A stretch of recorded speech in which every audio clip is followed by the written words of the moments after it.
Welcome to the Wrestling Realm Presents Championship Culture. I'm Brandon the Guy, and remember, every bout has a story. Now, of course, before we get into today's content, just to remind you of a couple quick things. I promise it'll be short. Did you know that you can watch all of the Wrestling Realm content anytime just by going to youtube.com/The Wrestling Realm? You can follow us on all social media platforms, which include Instagram, X, and Facebook, just by using @Wrestling Realm. Don't forget to like and subscribe and engage in the comments. You can also stream and download all of our audio content on Anchor, Stitcher, Podbean, Pocket Cast, Apple Podcasts, Spotify, and Google Podcasts. You can watch and subscribe to our Twitch channel at The Wrestling Realm. And don't forget, if you're looking to buy some tickets for a sporting event, the Orioles are doing pretty well. If you're thinking about adding, want to be a fan, we can save you some money just by using the code Wrestling Realm on SeatGeek.com. Once again, go to SeatGeek.com and use the code The Wrestling Realm. It'll save you $20 on anything over $50 or more on your first purchase. I ain't going to tell you it's a cheat code to it, but notice I said first purchase. So, today, you probably already know what it's about, but before we dive into this bout, I want to remind you of a couple quick things. I'm gonna just take you down memory lane. Seth Rollins, 133 days.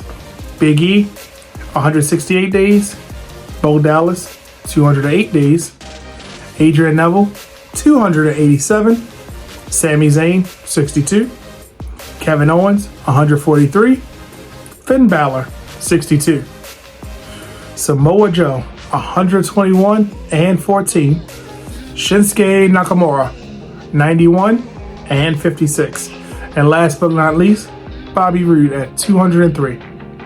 Now, I know that sounds like a who's who of wrestling, but of course we're talking about former NXT champions. And I'm talking about NXT Black and Gold, the original. Now, before we get into some of the stories behind this belt, let's look at the belt itself.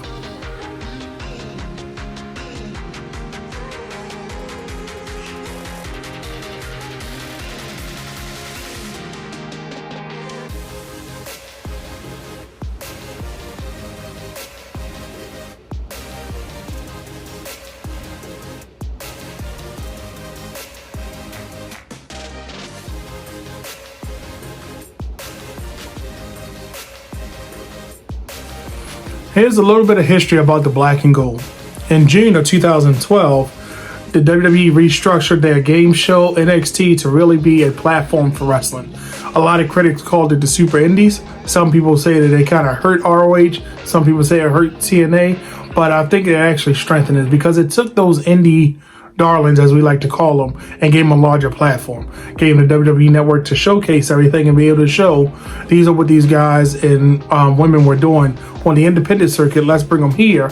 Or those people that aspire to be WWE superstars but may not have the training, let's give them a spotlight or a platform to do so.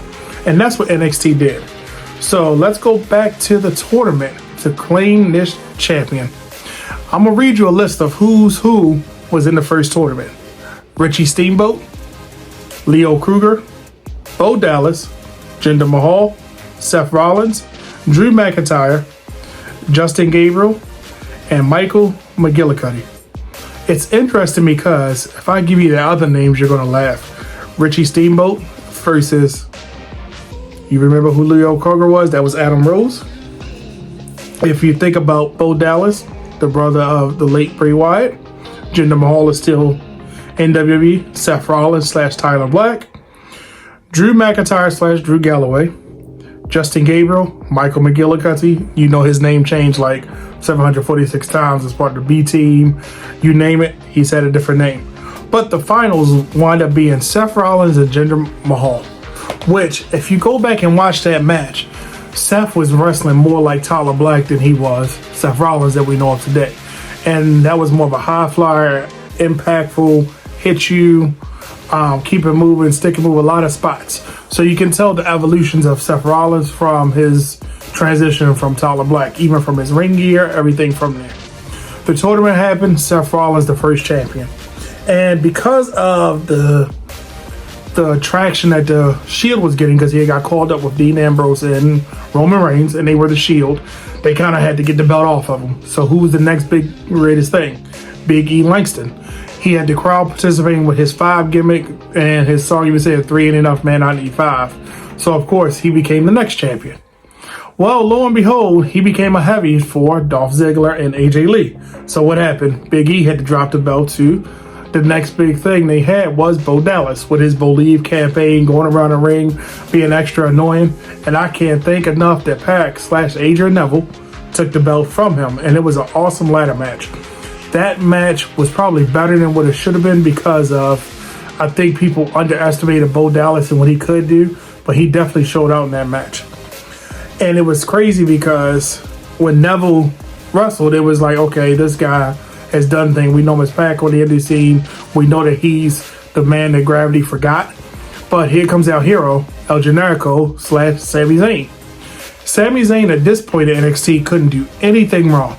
And it seemed like no matter what match you put him in, that was the match you were going to remember, and that was the match you were going to talk about. But of course, in this time with the booking in WWE, your hero kind of fell. And the hero fell to another indie darling of Kevin Owens.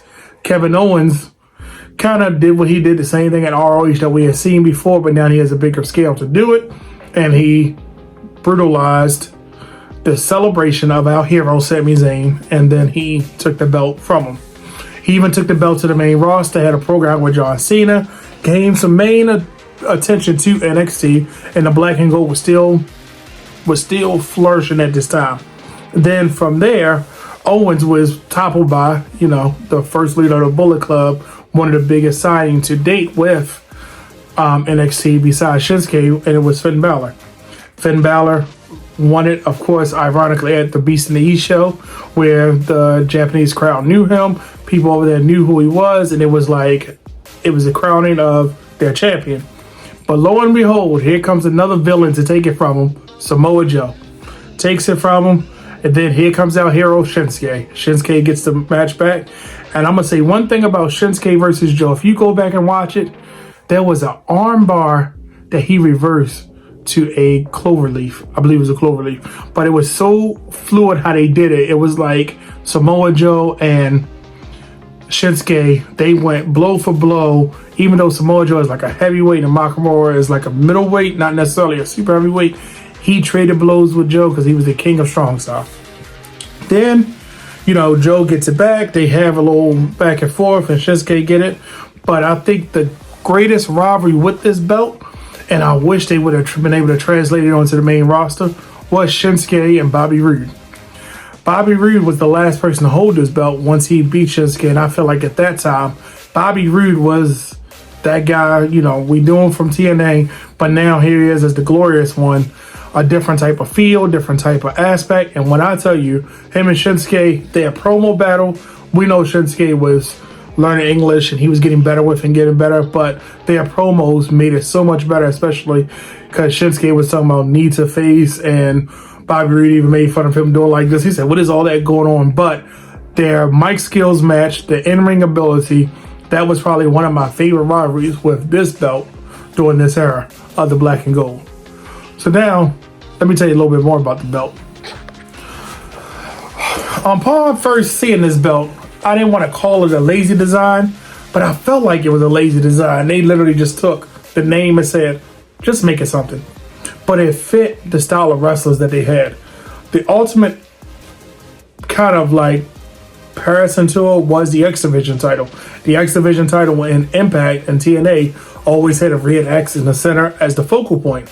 I don't know if Triple H took this as a inspiration, but it literally is. If you look at it, the designs are pretty boring. It just says NXT and WWE on the side.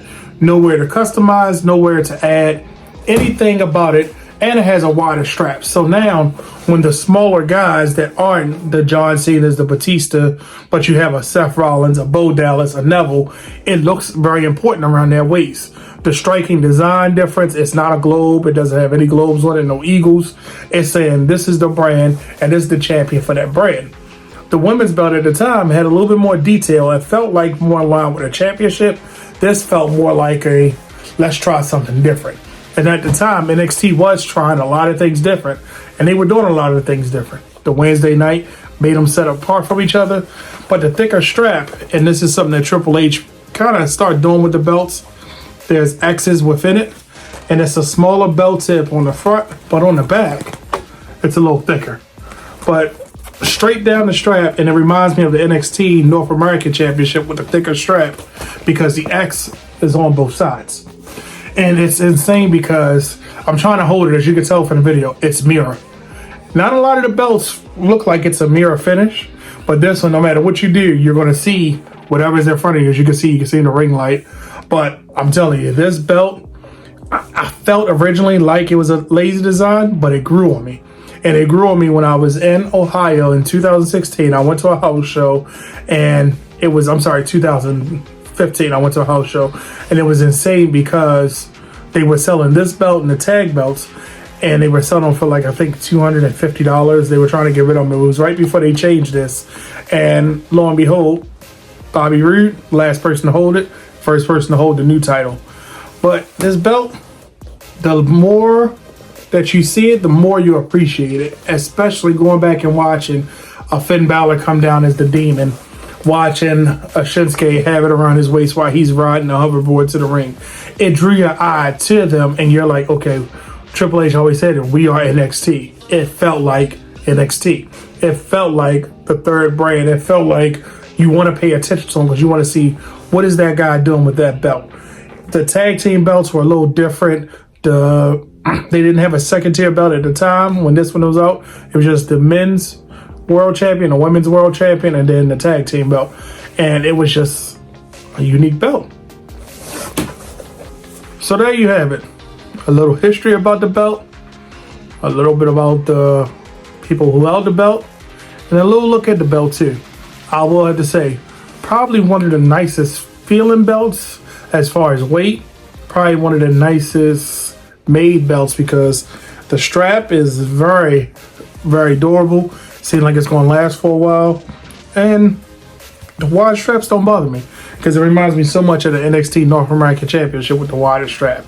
But there you have it. Just like I said before, every belt has a story, and I can't wait to hear yours.